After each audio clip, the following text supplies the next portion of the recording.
If you hear these words, know this. It is no accident.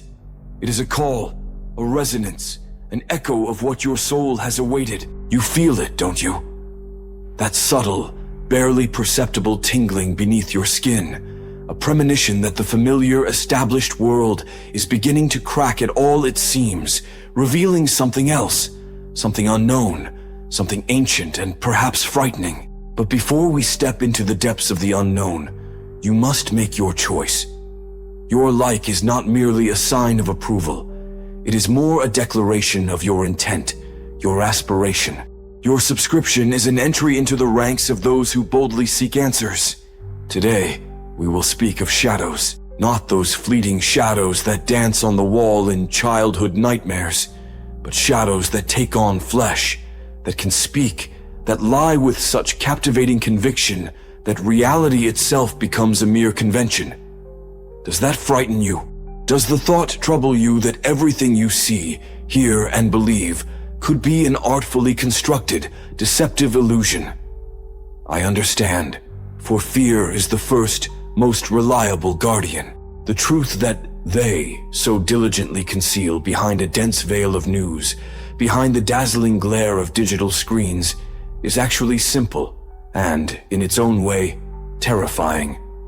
We live in a world where words have lost their true weight, where faces have ceased to be mirrors of human souls, and voices have turned into obedient tools in the hands of faceless puppeteers. And this is not a figment of imagination, not another conspiracy theory. This is a genuine conspiracy aimed against your very consciousness. Remember the ancient texts, not those that have been repeatedly rewritten and distorted, but those carefully preserved in dusty archives, forgotten by time, yet holding that profound wisdom that, like an invisible beam, pierces through the ages. In the ancient scrolls from Mount Kurama, whose decaying pages have conveyed only echoes of meaning to us, the wise hermit monk Kenshin wrote of voices without bodies sowing discord and confusion. And in the lost quatrain from century 11, verse 93, Nostradamus, perhaps without even knowing it himself, predicted, "When the image becomes the truth, and truth itself is only a lie, then great kingdoms will fall." These aren't mere words. They are a genuine prophecy, encoded within these very lines. They say the world is transforming, and technology is bestowing upon us astonishing, unprecedented capabilities. But consider, what exactly do these advancements offer? Is it the ability to see an idol speak words they have never uttered? Or to hear promises from individuals whose sincere emotions are merely a skillfully crafted, directed script? This is not progress. It is outright degradation, a slow yet certain collapse of the immutable foundations upon which our world once stood. Look into the reports of the Club of Rome, their confidential studies, those scant pieces of information that occasionally surface online. They speak of inevitable collapse, of an avalanche-like uncontrollable surge of information, and of our terrifying inability to distinguish genuine truth from expertly woven falsehood. But they will never reveal the most crucial point. The true threat is not an external enemy. Before us stands an adversary that has infiltrated the very core of our consciousness, the very essence of how we perceive the world. Has there ever been a time, at 3 a.m, when an inexplicable, paralyzing anxiety seized you? Or perhaps you felt a chilling cold despite warm weather outside, or vice versa. Could it be that you suddenly felt alienated looking at the faces of strangers, even those you thought you knew very well? Remember, this is not a sign of ordinary depression. This is your soul, suffocating within an artificial, manufactured illusion, your true essence desperately trying to break through a dense veil of lies and deception. It is the whisper of shadows, striving to extinguish your inner light, to drown it out with their sinister voices. Their methods are becoming increasingly sophisticated, their tools truly perfected. The technology of deepfakes, for instance, is merely the first, still visible part of this iceberg. Today, they are capable of fabricating absolutely any reality, creating any personality, faking any event, making you believe the most unbelievable things. They can make you believe in what never happened and forget what once was. Like a skilled puppeteer manipulating his marionettes, they pull the strings of your perception, and you are merely silent pawns in their intricate game. But what if all these terrifying monsters, be they world-encompassing wars, sudden crises, or sinister pandemics, are in truth just shadows dancing upon the walls of some mysterious cave?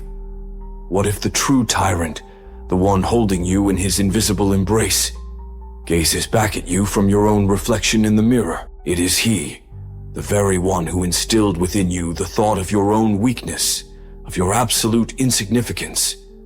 It is he who made you believe you are but a pathetic product of circumstance, rather than one capable of forging your own destiny. The universe does not sow punishment among humanity.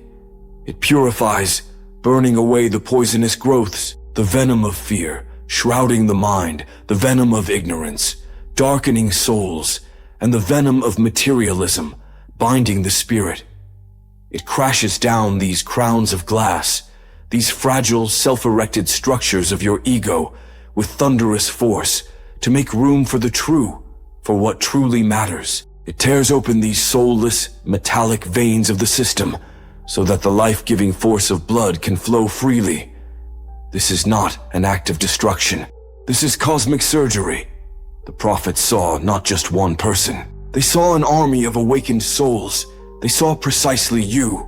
They saw how each soul, freed from the chains of fear and ignorance, transforms into a bright beam of light that dispels any darkness. They saw your doubts gain knowledge, your long-held fear transmute into unwavering courage, your former passivity replaced by decisive action. You are not merely a particle of prophecy.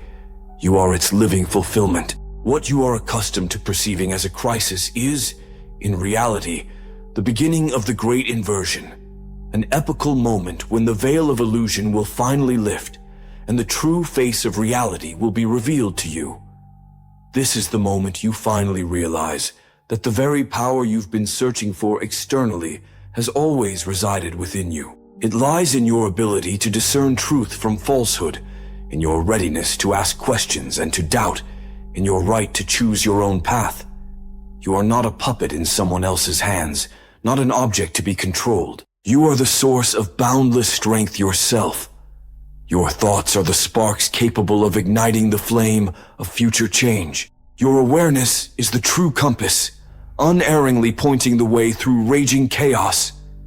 And when this understanding pierces you, when you embrace your true divine nature, you become truly invincible. Now that your eyes are open, now that you see clearly, inaction becomes unthinkable. Your like is a bright flash of light, illuminating the vast expanse of the network, a silent yet potent affirmation that there are still people awake in this world. And your share is a tiny, yet so important seed that you sow with hope in the barren soil of sleeping minds, instilling faith in the coming awakening. Your subscription is truly a vow, your oath of allegiance. Should you feel ready to go even further, then our inner circle will become your secure, operational base. This is a place where truth takes on its true form, where valuable knowledge is passed from the depths of one heart to another, and your support through super thanks is invaluable energy, fueling the shared flame of our unquenchable bonfire in this eternal battle against the encroaching darkness. It is the fuel that drives us forward, toward the cherished light. Until we meet again, friends, maintain awareness, stay connected, and never, do you hear? Never stop asking